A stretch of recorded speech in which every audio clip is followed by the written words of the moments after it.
Fala galera aí, beleza? Vamos lá, né, para nosso próximo item, que vai ser os laços de repetições. Então, laço de repetição, como o próprio nome diz, uma estrutura onde a gente vai repetir determinada instrução ou bloco de instruções uma quantidade de vezes na qual a gente determinar, né? Então, a gente tem algumas estruturas aqui interessantes para a gente poder trabalhar, certo? Então vamos começar logo com nossa primeira instrução. Uma das instruções que eu acho que você já deve ter trabalhado em outras linguagens, que é a instrução while, né? Então, while traduzindo enquanto. Então, enquanto determinada condição ela for satisfeita, as instruções vão ser executadas. Então, você está em um laço de repetição. Essas instruções vão ser executadas até que essa condição seja satisfeita. Então, por exemplo, se eu tenho aqui uma variável número igual a 5, por exemplo, e eu verifico aqui, ó, enquanto número for maior do que 0, eu imprimo o número. Então veja que nesse caso aqui eu vou imprimir o número infinitas vezes, né? Porque eu preciso, e isso é um item importante de conceito de estrutura de repetição, é que você precisa do ponto de parada. Então, além da condição, eu preciso do ponto de parada. Eu quero que inicie onde, pare quando. Então, eu sei que está iniciando no 5 e eu quero que ele pare quando chegue no 1 ou no 0, certo? Como está aqui maior que 0. Então, quando ele chegar no 1, ele para.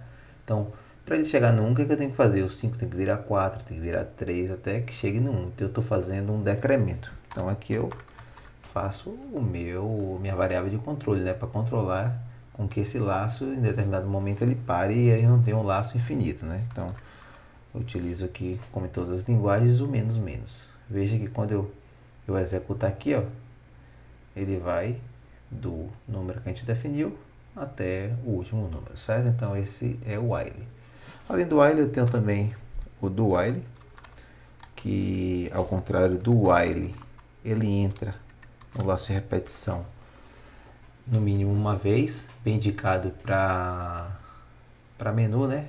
Porque no menu de opção você precisa entrar no mínimo uma vez, né? Então, mesma coisa, né? Então, vou imprimir aqui o número, print número, enquanto o número for maior do que 0. Mesma coisa, né? Estou imprimindo o número e preciso de uma variável que controle esse laço de repetição. No nosso caso aqui, a variável de repetição é o número que faz esse controle de decremento até que chegue no valor 0. Então, eu executando, veja que ele vai proceder da mesma forma, né? Deixa eu mudar aqui para a gente ver que teve uma mudança. Deixa eu botar aqui um 8. Opa, deixa eu colocar aqui um 8. Ele vai de 8 até 1. Veja que ele fez também quase a mesma ação, só que fiz a mudança aqui no valor. Então, o while também é tranquilo, né? O do while igualzinho das linguagens que você já deve ter trabalhado. E eu tenho um for padrão, né? Então, eu tenho um for padrão, onde eu inicializo a variável, então int i igual a 0, enquanto i, eu tenho a condição no segundo compartimento, então enquanto i for, eu quero que i rode de 0 até quanto? Até 10. Eu tenho o incremento ou decremento, então i mais. Nesse caso aqui, eu vou executar alguma ação, veja que eu vou em print i, eu vou executar do valor 0 até o valor quê? Até o valor 9, né? Porque quando ele chegar em 10, 10 não é menor que 10. Então, veja, quando eu executar, ele vai fazer a mesma linha, né? De 0 até 9. Olha, 0 até 9, certo? Então, a instrução é executada uma quantidade de vezes e essa quantidade de vezes vai ser de acordo com a condição e você precisa de uma variável para fazer esse controle.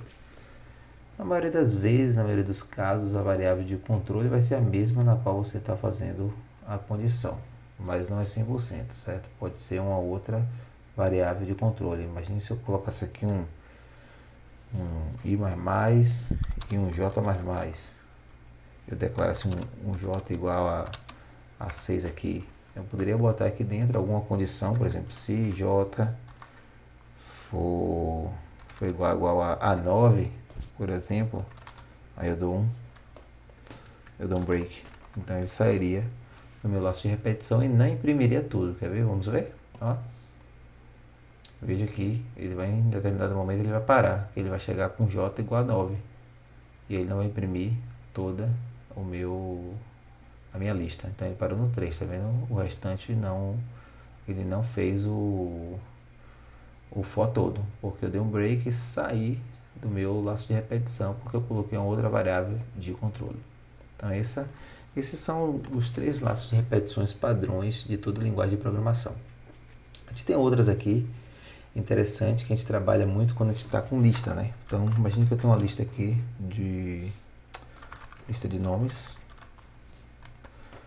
É bem interessante que quando você estiver trabalhando com uma lista, um map ou um set, você coloca suas variáveis no plural, porque é um conjunto. Então não é uma variável comum, certo? É uma sugestão interessante. Então imagine aqui que eu vou trabalhar aqui com uma lista. Então imagine que eu boto aqui na lista Leandro, boto aqui na lista Luiz, boto aqui na lista André. Então eu tenho uma lista com 3 nomes e aí eu poderia fazer aqui meu for. Então eu tenho um outro for chamado de for in. Então esse for é um for que já está ganhando muito espaço. O que eu faço?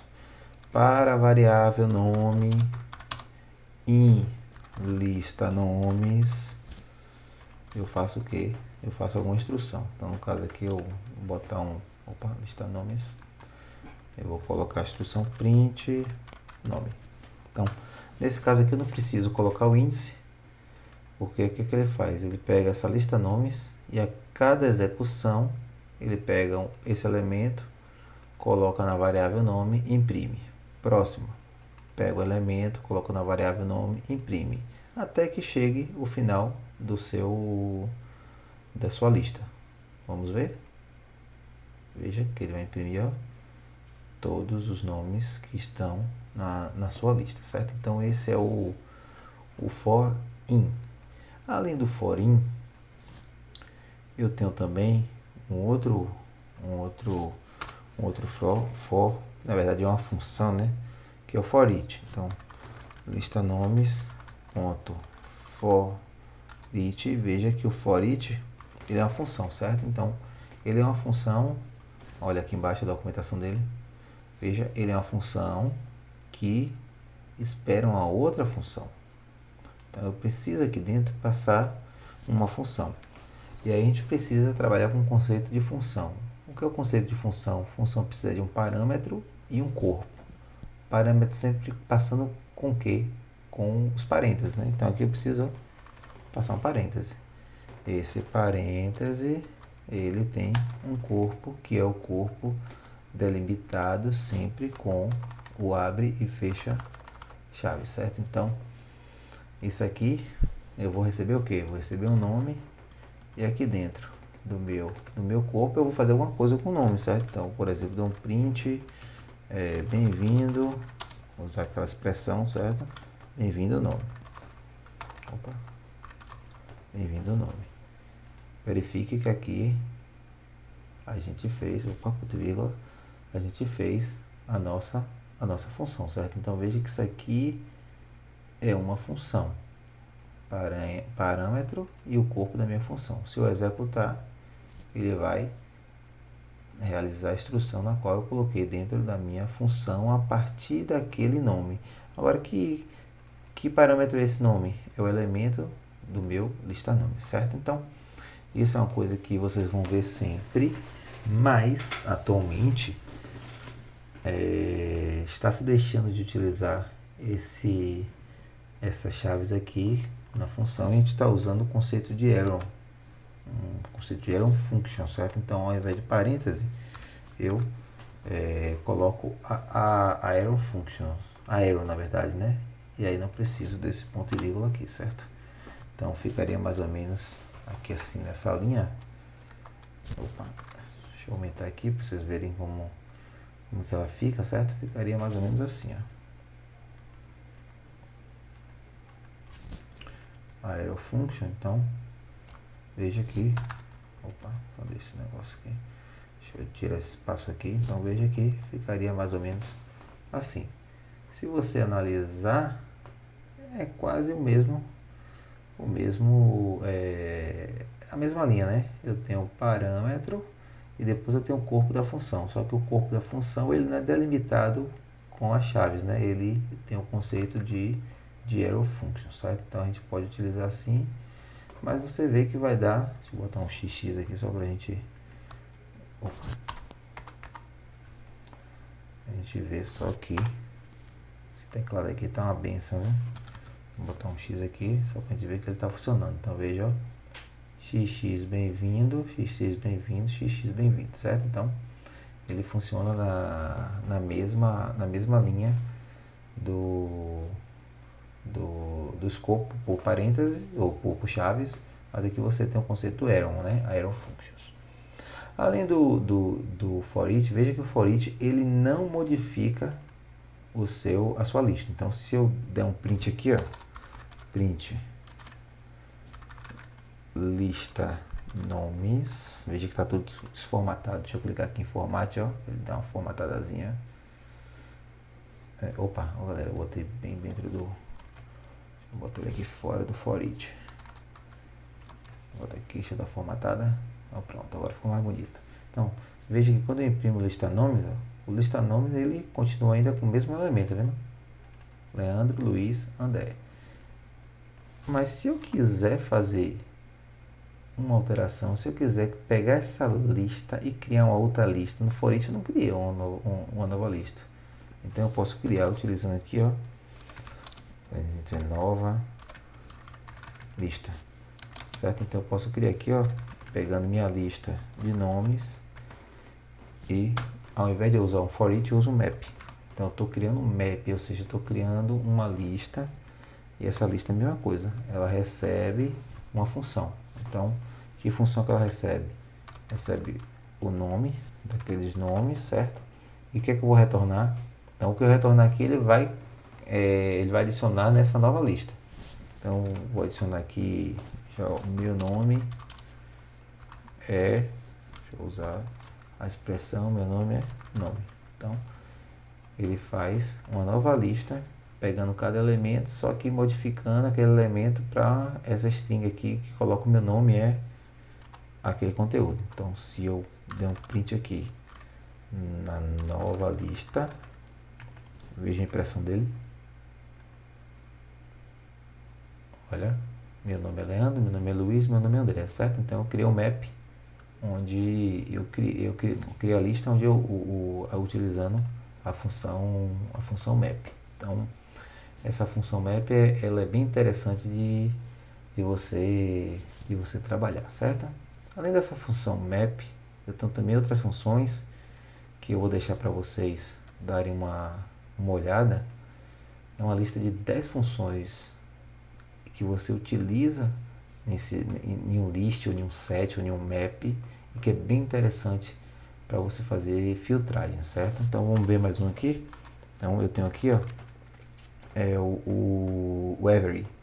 O every você verifica se determinada condição é satisfeita em todos os elementos. Então ao invés de eu colocar em um for e colocar um if, eu uso o every, né? Então por exemplo, verifica. Então ele vai retornar true ou false. Então se eu lista nomes ponto every, mesma coisa, né? Função. Então dessa função eu recebo quem? Recebo um nome. E para cada nome eu quero verificar se o que? Se o nome ponto, por exemplo, starts com, se começa com a letra L. Lista nomes, adoro botar como letra, né? Lista nomes, né? Então se eu imprimir aqui o print, ó, verifica.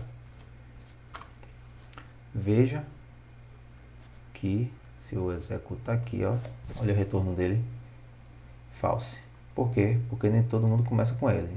Se eu André aqui botar Landré, executar, veja que ele vai imprimir, ó, true, porque todos agora começam com a letra L, certo? Então, laço de repetição é isso.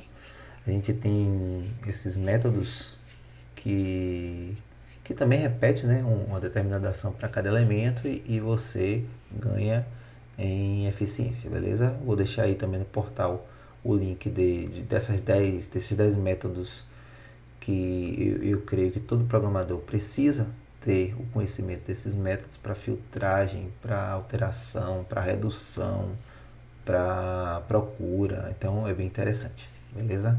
Valeu e até a próxima aula.